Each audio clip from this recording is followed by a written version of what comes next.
अगर तुम भी हर किसी के लिए हमेशा अवेलेबल रहती हो तो आज की वीडियो तुम्हारी सोच बदल सकती है, क्योंकि कई बार हमेशा अवेलेबल रहने से भी इंसान की प्रायोरिटी और वैल्यू कम हो जाती है।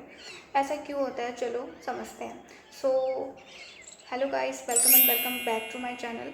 सो आज हम बात करने वाले एक ऐसी हैबिट की जो थोड़ी अच्छी भी है, हमारी वैल्यू कम करवा देती है। सो इससे मैं आपको एक एग्जांपल के साथ समझाऊंगी। जैसे कि आपका कोई दोस्त है, जब उसका काम पड़ता है तो आप एक बार में चले जाते हो, या फिर उसका कॉल आता है तो आप सब काम छोड़ के उससे बात करने लग जाते हो। पर इमेजिन अगर आपका कोई काम हो और वो आपको ऐसे बोले कि मैं बिज़ी हूँ, या फिर मैं कोई और काम कर रहा हूँ, मैं नहीं आ सकता। तो आपके माइंड में ऐसा ही होगा कि मैंने तो अपनी तरफ से 100% दिए, पर इसने मुझे वो उतने एफर्ट्स नहीं दिए, एंड मेरे साथ इसने अच्छा नहीं किया, यही सोचोगे आप। और आपके मन में बार बार ये क्वेश्चन आएगा कि मैंने तो अपनी तरफ से इसको 100% दिए एंड इसने मेरे साथ क्या किया, मेरी कोई इम्पोर्टेंस नहीं है क्या। अगर आपकी भी यही कंडीशन है और आप भी इसी से रिलेट करते हो तो इस वीडियो को एंड तक ज़रूर देखिए, क्योंकि आज मैं आपके साथ 5 ऐसे टिप्स बताऊंगी जो आपकी वैल्यू और रेस्पेक्ट दोनों बढ़ा सकते हैं एंड बढ़ाने में आपकी हेल्प भी करेंगे। तो टिप नंबर 1 या पॉइंट नंबर 1, तो हर किसी को खुश करने की कोशिश मत करो, क्योंकि अगर तुम हर किसी को खुश करने की कोशिश करोगे तो उससे तुम्हें ही नुकसान पहुंचेगा, सामने वाले को कुछ नहीं होने वाला। फॉर एग्ज़ाम्पल, आपका फ्रेंड मैसेज करता है जब उसका काम होता है। ऑब्वियस सी बात है, आपका फ्रेंड आपको तभी मैसेज करेगा जब उसका कोई काम होगा। लेकिन बात यह है कि आप उसके मैसेज करते ही 2 सेकंड में उसका रिप्लाई दे देते हो, तो उसे धीरे धीरे ये लगने लगता है कि आप तो ऑल टाइम फ्री हो, आपको तो कुछ काम ही नहीं है, या आप तो बस उसका मैसेज देखते ही ऑल टाइम रिप्लाई कर देते हो। तो इससे आपकी वैल्यू बिल्कुल डाउन हो जाएगी। तो इससे आपकी जो स्पेशल स्पेस है वो ख़राब हो जाएगी उसके माइंड में। वो ऐसे सोचेगा कि ये तो हमेशा ही मेरे लिए ऐसा ही है, ये तो हमेशा ही साथ ही रहेगा, ये मुझे छोड़ के कहीं जाएगा। तो ये सबसे गिल्ट वाली फीलिंग होती है। सो आई होप कि आपको फर्स्ट पॉइंट मैं अच्छा समझा पाई होंगी। तो let's start the second point.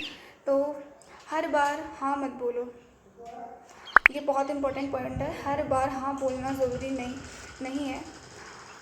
आप ना करना सीख जाओगे, उसी दिन से आपकी लाइफ बहुत बढ़िया हो जाएगी। सो इसे भी मैं आपको एक एग्जांपल से समझाती हूँ। अगर रिलेशनशिप में भी कॉम्प्रोमाइज़ करने होते हैं, अगर एक ही बंदा कॉम्प्रोमाइज़ करता है और दूसरा नहीं करता, तो वो कोई रिलेशनशिप ज़्यादा दिन की नहीं रहती। एंड और आपकी फीलिंग्स, अगर आप ही हमेशा एफर्ट्स कर रहे हो, आप ही हर चीज़ कर रहे हो, तो सामने वाले को आपकी फीलिंग्स बिल्कुल लाइटली लगने लग जाएगी, उसको कोई फ़र्क नहीं पड़ेगा। सो आपको इस एग्जांपल से क्या समझ आया कि अगर हम खुद हमारी नीड्स को इग्नोर करेंगे तो लोग भी उन्हें इग्नोर ही करेंगे। चाहे वो रिलेशनशिप हो या फ्रेंडशिप हो, दोनों में लोगों के टाइम और फीलिंग्स की वैल्यू होनी ही चाहिए। दोनों में टाइम और एफर्ट्स दोनों की वैल्यू होनी चाहिए, नहीं तो आपकी फ्रेंडशिप और रिलेशनशिप दोनों एक ही जगह पर रहेगी। तो चलिए अब बात करते हैं हम पॉइंट नंबर 3 की। अगर आपको दोनों पॉइंट समझ आ गए हैं तो आप समझ पा रहे होंगे कि आपके साथ क्या हो रहा है। सो पॉइंट नंबर 3, अपनी लाइफ पर फोकस करो, अपने ड्रीम्स पर फोकस करो, अपनी अचीवमेंट पे फोकस करो, अपनी पढ़ाई पे फोकस करो, अपनी लाइफ पे फोकस करो, अपने गोल्स पे फोकस करो। आपके पास इतनी चीज़ें फोकस करने को है, तो फिर हम किसी और की लाइफ पे कैसे फोकस कर सकते हैं। जब आपकी अपनी लाइफ इंटरेस्टिंग नहीं होती, तब लोग भी आपको रेस्पेक्ट के साथ नहीं देखते हैं। अगर आपकी लाइफ अगर आपकी लाइफ इंटरेस्टिंग होगी तो ऑब्वियस सी बात है कि सब उसकी रेस्पेक्ट करेंगे। बट अगर आप ही अपनी लाइफ को इग्नोर मार रहे हो तो लोगों को कोई फ़र्क नहीं पड़ता। तो इसको मैं आपको फिर से एक एग्जांपल के साथ समझाती हूँ। अपनी पढ़ाई, जिम, करियर या कंटेंट क्रिएशन में बिजी रहते रहो। अगर आप कुछ काम करोगे तो आपको टाइम ही नहीं मिलेगा लोगों के मैसेज देखने का, एंड आपकी फ्रेंडशिप चलती रहेगी जैसे चल रही है। आपको कोई फ़र्क नहीं पड़ेगा कि वो आपकी हेल्प करने आ रहा है कि नहीं आ रहा। सो अपने ही काम पे ध्यान दो, किसी को इंस्टेंट रिप्लाई भी मत दो, इससे आप ही की वैल्यू कम होगी। एग्जाम्पल से हमें ये समझ आता है कि अपनी प्रायोरिटीज़ रखना गलत बात नहीं है, वैल्यू होना चाहिए। मुझे ऐसा लगता है कि मैं अपना आपको अच्छे समझाया होगा, ये तीनों पॉइंट आपको अच्छे समझ आ गए होंगे। So let's start the fourth point, अपनी बाउंड्री सेट करो। सबसे इम्पोर्टेंट पॉइंट ये है कि अगर आपकी बाउंड्री या कोई लिमिट नहीं रहेगी तो जहाँ आपकी ज़रूरत नहीं होगी आप वहाँ पहुँच जाओगे एंड उन लोगों को आपकी बिल्कुल कदर नहीं होगी। आप अपनी पूरी 100% दे रहे होंगे पर उन्हें कोई फ़र्क नहीं पड़ता। इसलिए आपको आपकी बाउंड्रीज एंड लिमिट्स फिक्स करना ज़रूरी है। इसको हम एक एग्जांपल से, फिर मैं आपको एक एग्जांपल समझा रही हूँ। आपको सारी चीज़ें मैं एग्जांपल से समझा रही हूँ ताकि आपको बेटर तरीके से समझ आ जाए। सो अगर कोई दोस्त आपको बार बार डिसरिस्पेक्टफुली आपसे बात करता है, तो अगर आपको पता है कि वो आपसे ऐसे बात कर रहा है एंड आप फिर भी चुप हो, तो वो बार बार आपके साथ वैसा ही बिहेवियर करेगा। उसको कोई फ़र्क नहीं पड़ता क्योंकि उसको ऐसा है कि आप कुछ बोल तो रहे नहीं हो और वो ऐसे ही आपसे बात करेगा। तो जैसे आप ये सोच कर उसको इग्नोर मार रहे हो कि जाने देते हैं, दोस्त है जाने देते हैं, बट वो उसकी हर बार का यही रहेगा, उसकी आदत कभी नहीं जाएगी।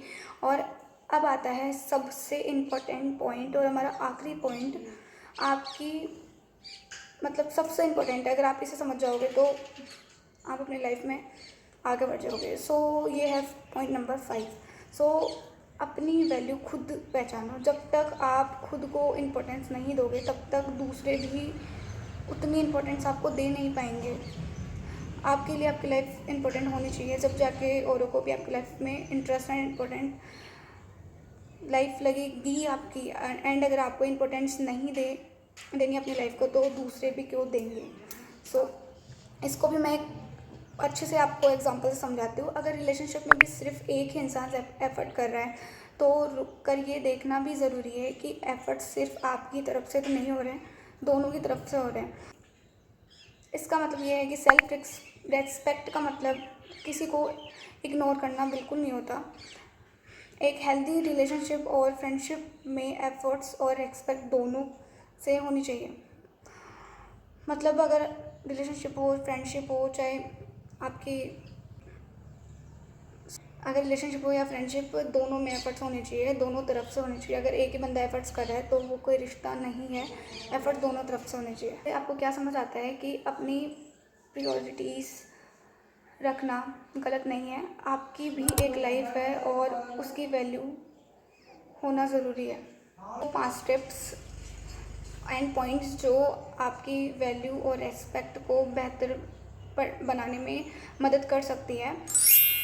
याद रखिए, किसी को फोर्स करके रेस्पेक्ट दिलाई जा सकती है, लेकिन अपने बिहेवियर और बाउंड्री से आप लोगों को सिखा सकते हैं कि आपसे कैसे ट्रीट किया जाए।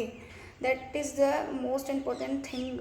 अगर आप खुद अपनी बाउंड्रीज फिक्स करोगे तो लोगों को पता चल जाएगा कि इसके साथ कैसे रहना है एंड कैसा बिहेवियर करना है एंड इसको कैसे ट्रीट करना है।